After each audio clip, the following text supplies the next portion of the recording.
Hello YouTube and welcome back to our Skyrim series of Skyrim Estates. This episode is 2.5. I hope you enjoyed our first one, episode 2, and we're just gonna try to keep this on going. So the first room I actually want to show you is actually the Bone Crusher room. So you're gonna see me trying to crush a bone later on, but first let me show you how this location looks. So you got a rib cage, a torso, dragon skull, and also I think there's a mammoth skull up there as well. When I first looked up in this room, it reminded me of Jurassic Park, and I thought that was actually pretty cool. So when I went inside here, I was like, Jurassic Park, museum, oh man. So basically what this room does is that you grab a dragon bone. Right here I was actually looking for other bones, but I just decided to get the dragon bone.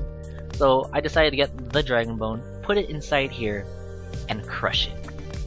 And basically what happens when you crush the bone, you get powder or bone powder. So in this case I get dragon bone powder. And when you get the dragon bone powder, it turns into an alchemy agent. So you'll be able to use it in alchemy purposes. Right there. Bone powder. You can do this with other bones as well. So the next one that we're going to be checking out is the shrine. And this one is actually one of my favorite places to go. Because as you can see here, I should let it speak for itself. Just take a moment just to see how it looks when you first enter. Wow. I was speechless when I first entered this room. Reason being is that everything is so properly and neatly placed. You do not need to fast travel around the world to see which buff that you want. I mean, if you want Stendarr, Arcane, anything at all, it is all in this room. The shadow in the middle kind of takes me for a loop, as you'll see later on. Probably, I'm not really sure, probably the light in the sky is probably wobbling back and forth, as you can see there with the centerpiece.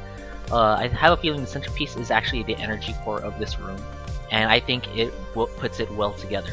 So everything's put in circles, a smaller circle, and then a bigger circle around it, and everything's pretty much neatly placed, as I said before, in unison.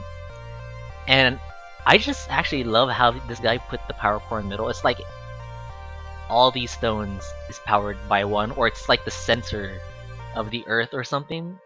I don't know. I'm not sure if I can explain it.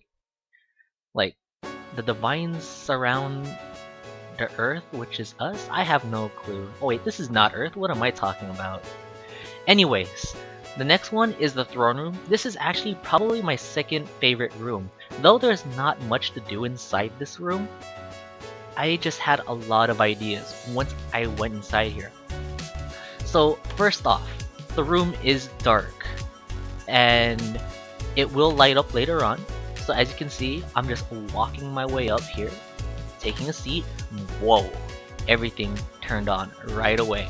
So when I first sat down inside this chair, I thought this is how I was actually supposed to sit down. Like, I thought it was pretty cool. Like, you know, you have your legs over the armrest. But here, this is how it looks like with the lights are on. I can actually see someone doing like a film or a video of this, like having someone kneel on the rug on our bottom right, as you can see there, like kneeling towards the throne and saying "my lady" or "my lord." Like, look, doesn't it look like Liz is actually like the queen of time or something? Whoa. And also here it is from a different perspective, and I'm just gonna like zoom around a little bit, show this right here. So yeah, I mean, I can actually imagine someone shooting a video like saying "oh my lord" and stuff. I was really excited for the crossbow factory, and I was like really sad when it didn't work. I waggled the switch. I tried waggling again, did not work. Being a bow person, I was so excited. So I was like, no, it can't be. So I'm guessing that a couple of them don't work, or I'm missing a certain part of the mod. Same thing with the soul lab. I tried activating the soul lab. I'm guessing this is where you can capture souls for like your soul stones, I guess. But more waggling does not work.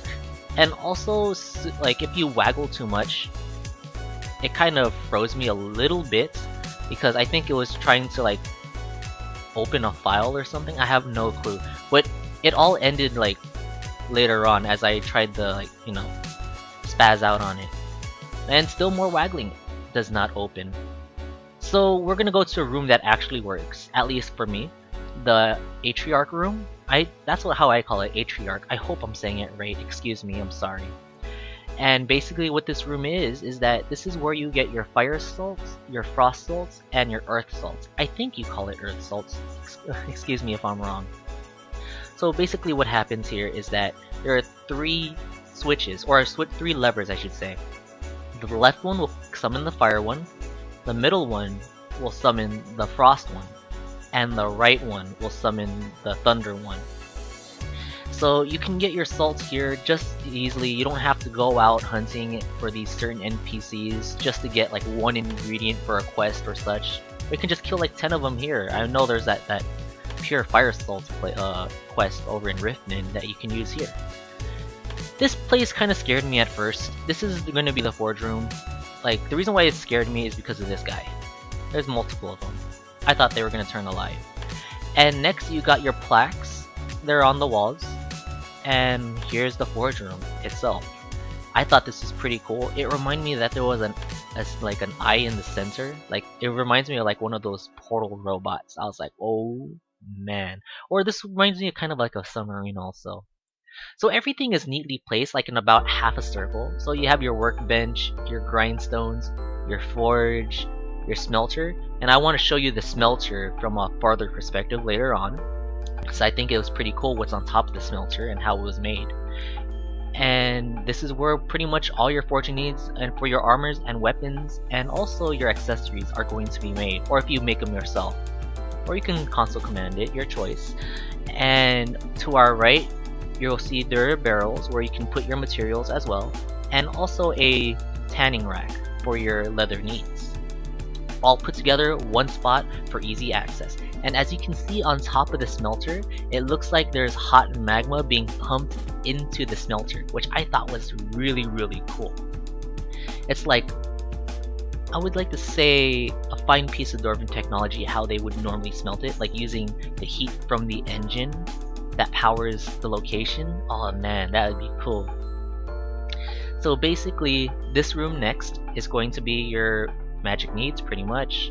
So what you see here is that there's going to be a staff recharger on our left. As you can see, there's a staff on there already. There was a staff pre-put there for this location, for this estate. And to our right is where you're going to be having all your enchanting needs at. As you can see, in the middle of the cog, there's a skull. I thought that was a pretty nice touch to it. I wonder whose skulls are those. Are they like Dwarven skulls, or like skulls of the past person, like the past person that used to live here? Like, did he kill them and put them there? But I know. Anyways, there's not so much to do on the second floor. It's mostly, I think it's for decorative purposes. I tried mining those rocks, nothing really happened. And this is pretty much where all your enchanting and also your recharging needs will be held at. So most of your time is probably going to be spent on the first floor. So the next one I want to show you is the Fabricant lab. This is where you get to build your own like machine, like Dwarven spider machines, I guess you could say. And also, if you ever did the quest, because I did it on PS3, I could not go back to it. It's on my save file on my PS3. I cannot find it anymore. There's going to be a spider maker. So first off, before we go to the spider maker, we're gonna go to the machine making thingy-majigger here. Oh my god, I wish I knew what it was called. But you can make like Dwarven spears, petty soulstones, like out of the soulstone fragments that you get, and also Dwemer spiders. There's 2 different Dwemer spiders. One helps you attack, and the other one leaks oil. And when it leaks oil, you can catch it on fire, and it will have a flame trail behind it. Now, also, where you can see the red part, there's also a giant Dwemer robot being built. So I thought that was a really nice touch as well. And right here on our left, which is now at the center of the screen, is the spider maker that I was talking about, that I played around with a little bit. You can make your own spiders here with spider eggs. I forgot what the recipes were, but you can probably find it online. You'll be able to make like fire spiders, frost spiders, and I think spiders that shoot electricity. But yeah, this is pretty much all the rooms that really worked, and I cannot wait until the other ones start working. So if you enjoyed our video, like and subscribe, it really helps us out a lot. And also for Skyrim Estates, we normally try to put up an episode at least once a week because they take a while to make.